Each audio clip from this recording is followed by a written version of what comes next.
Konon, menurut cerita para tetua di Kabupaten Tulung Agung, ada seorang jejaka bernama Joko Budeg yang keturunan orang biasa dan Roro Kembang Sore dari keluarga Ningrat. Joko Budeg sangat mendambakan Roro Kembang Sore menjadi pasangan hidupnya, karena Joko Budeg mencintai Kembang Sore dengan sepenuh hatinya. Tentu saja keinginan Joko Budeg yang berlebihan ini tidak mendapat tanggapan dari Kembang Sore, karena Kembang Sore berpendapat bahwa Joko Budeg bukanlah pasangan yang setimpal untuk dirinya.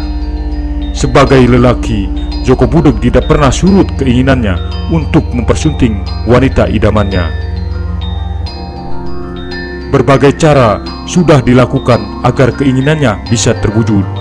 Lama-kelamaan, hati Kembang Sore yang keras bagaikan batu luluh oleh keseriusan Joko Budeg mendekati dirinya. Tetapi tentu saja keinginan ini tidak serta-merta diterima begitu saja oleh Kembang Sore. Roro Kembang Sore mau menerima lamaran Joko Budeg dengan persyaratan yang harus dipenuhi oleh Joko Budeg.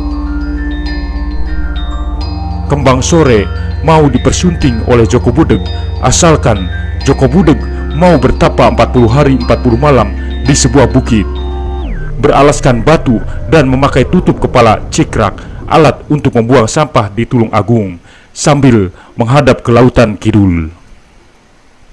Joko Budeg menerima persyaratan ini dan melaksanakan apa yang diminta oleh Roro Kembang Sore. Setelah waktu berlalu, sesuai yang dijanjikan, Roro Kembang Sore berharap Joko Budeg datang untuk memenuhi janjinya. Setelah ditunggu 1 hari 1 malam, ternyata Joko Budeg tidak muncul juga.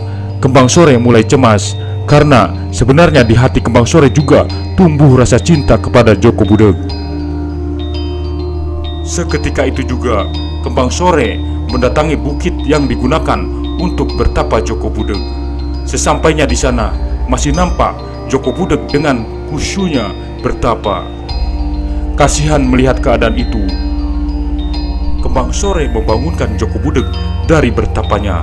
Setelah cukup lama usaha Kembang Sore untuk membangunkan Joko Budeg tidak membawa hasil, akhirnya Kembang Sore jengkel dan keluar kata-kata yang cukup keras. "Ditangeke kok mung jagi degbae, koyo watu," bahasa Jawa Tulung Agungan. "Dibangunkan kok tidak bangun-bangun kayak batu." Seketika itu terjadi keajaiban alam. Joko Budeg berubah wujudnya menjadi batu. Saat ini bukit tempat Joko Budeg bertapa dikenal dengan nama Gunung Budeg, dan patung Joko Budeg bertapa masih utuh sampai sekarang. Roro Kembang Sore dengan penyesalan yang dalam kembali ke kediamannya dan bersumpah tidak akan menikah dengan orang lain selain Joko Budeg. Roro Kembang Sore akhirnya bertapa di suatu tempat sampai meninggal dan dikuburkan di tempat itu. Saat ini tempat pemakaman Kembang Sore dikenal sebagai pemakaman Gunung Bolo yang sangat terkenal di Kecamatan Kauman, Kabupaten Tulung Agung. Untuk mencapai lokasi ini tidaklah sulit apabila Anda berada di kota Tulung Agung, Jawa Timur, yang dapat ditempuh selama 3 jam perjalanan darat dari Surabaya atau 2 jam dari kota Malang. Batu besar tersebut bisa disaksikan di kawasan Wajak Kidul dengan bukit tandusnya yang menyimpan jutaan kilo marmer berkualitas terbaik di Indonesia. Semoga kawasan prasejarah ini masih bisa disaksikan oleh anak cucu kita nanti. Terima kasih telah menonton. Semoga bermanfaat. Jangan lupa subscribe-nya. Wassalam.